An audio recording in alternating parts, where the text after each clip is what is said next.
ಈ extreme temperature ಸಮ್ಮರಲ್ಲಿ ತಾಪಮಾನ ಜಾಸ್ತಿ ಇರೋದ್ರಿಂದ ನಮ್ಮ ವ್ಯಾಯಾಮವನ್ನು ಆದಷ್ಟು timing should be in the mornings or in the evenings. ಅಂದರೆ ಅರ್ಲಿ ಮಾರ್ನಿಂಗ್ ಅಂದರೆ 6 ಗಂಟೆಯಿಂದ 8 ಗಂಟೆ ಸಮಯದಲ್ಲಿ ಅಥವಾ ಸಾಯಂಕಾಲ 6 ಗಂಟೆಯಿಂದ 8 ಗಂಟೆ ಸಮಯದಲ್ಲಿ ಆ ಟೈಮಲ್ಲಿ ನಮಗೆ ಟೆಂಪ್ರೇಚರ್ಸ್ ಯಾವಾಗ ಕಡಿಮೆ ಇರುತ್ತೆ ಆ ಟೈಮಲ್ಲಿ ನಾವು ವ್ಯಾಯಾಮದ ವರ್ಕೌಟ್ಸ್ ಆಗಲಿ ಆ ಟೈಮಲ್ಲಿ ಎಕ್ಸರ್ಸೈಸ್ ಮಾಡೋದು ಒಳ್ಳೆಯದು.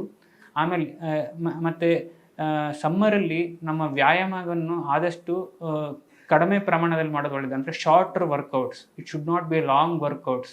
ಸೊ ನಮ್ಮ ವ್ಯಾಯಾಮದ ಸಮಯವನ್ನು ಕೂಡ ಸ್ವಲ್ಪ ಮಟ್ಟಿಗೆ ಕಡಿತಗೊಳಿಸ್ಬೇಕು. ಆಮೇಲೆ it should be short and sweet ಅಂತ ಹೇಳ್ತೀವಿ. ಅಂದರೆ ಭಾಳ ಎಕ್ಸ್ಟೆನ್ಸಿವ್ ವರ್ಕೌಟ್ ಮಾಡಬಾರ್ದು. ಬಿಕಾಸ್ ಎಕ್ಸ್ಟೆನ್ಸಿವ್ ವರ್ಕೌಟ್ ಮಾಡೋದ್ರಿಂದ ಆಲ್ರೆಡಿ ಡಿಹೈಡ್ರೇಷನ್ ಇರಬೇಕು. ಬಿಕಾಸ್ ಆಫ್ ಎಕ್ಸ್ಟ್ರೀಮ್ ಹೈ ಟೆಂಪರೇಚರ್ಸಿಂದ ಡಿಹೈಡ್ರೇಷನ್ ಇದ್ದಾಗ ನಾವು ಮತ್ತೆ ಜಾಸ್ತಿ ಹೈ ವರ್ಕೌಟ್ಸ್ ಎಲ್ಲ ಹೈ ಇಂಟೆನ್ಸಿವ್ ವರ್ಕೌಟ್ಸ್ ಮಾಡಿದಾಗ ಸ್ವೆಟ್ಟಿಂಗ್ ಜಾಸ್ತಿಯಾಗಿ ನಮ್ಮ ಬಾಡಿಯಲ್ಲಿರೋ ಫ್ಲೂಯಿಡ್ ಕಂಟೆಂಟ್ ಕಡಿಮೆ ಆದಾಗ ಮತ್ತು B P down ಆಗೋದಾಗಲಿ heart rate ಜಾಸ್ತಿ ಆಗೋದೆಲ್ಲ ಆಗೋ ಚಾನ್ಸಸ್ ಇರ್ತದೆ.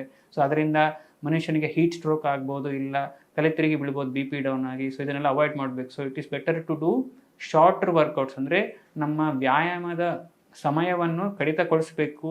ಆ್ಯಂಡ್ ಆದಷ್ಟು ಬೆಳಿಗ್ಗೆ ಸಮಯದಲ್ಲಿ ಅಂದರೆ ಯಾವಾಗ ತಾಪಮಾನ ಕಡಿಮೆ ಇರುತ್ತೆ ಆ ಟೈಮಲ್ಲಾಗಲಿ ಅಥವಾ ಸಾಯಂಕಾಲದ ಸಮಯದಲ್ಲಿ ನಾವು ವ್ಯಾಯಾಮ ಮಾಡೋದು ಒಳ್ಳೆಯದು.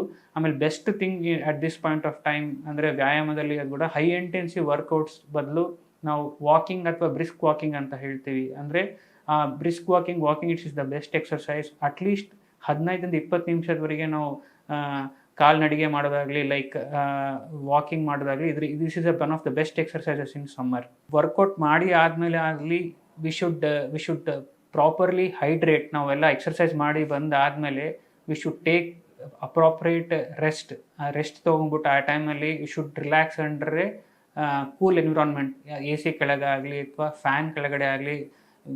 ಯಾವಾಗ ನಮಗೆ ನೀಟಾಗಿ ಗಾಳಿ ಆಡ್ತಿರಬೇಕು. ಸೊ ಸ್ವೆಟ್ಟಿಂಗ್ ಎಲ್ಲ ಕಡಿಮೆ ಆಗುತ್ತೆ. ಆಮೇಲೆ ಆ ಟೈಮಲ್ಲಿ ಹೈಡ್ರೇಷನ್ ಮಾಡಬೇಕು. ಸೊ ಎಕ್ಸರ್ಸೈಸ್ ಮಾಡಿ ಆದಮೇಲೆ not only doing exercise more important, how to cool down ಅಂತ ಹೇಳ್ತೀವಿ. ಅಂದರೆ ಎಕ್ಸರ್ಸೈಸ್ ಮಾಡಿ ಆದಮೇಲೆ ನಮ್ಮ ಬಾಡಿನ ಹೇಗೆ ನಾವು ತಾಪಮಾನ ಕಡಿಮೆ ಮಾಡ್ಕೊಳ್ಬೇಕು ಅನ್ನೋದ್ರ ಬಗ್ಗೆನೂ ನಾವು ಭಾಳ ಉತ್ಸುಕತೆಯಿಂದ ಅದ್ರ ಬಗ್ಗೆ ನಾವು ಇಂಪಾರ್ಟೆನ್ಸ್ ಕೊಡಬೇಕಾಗುತ್ತೆ.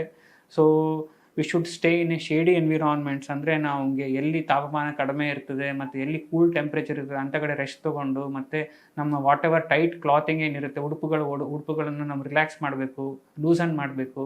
ಆಮೇಲೆ if possible ice packs use ಮಾಡಬೇಕು.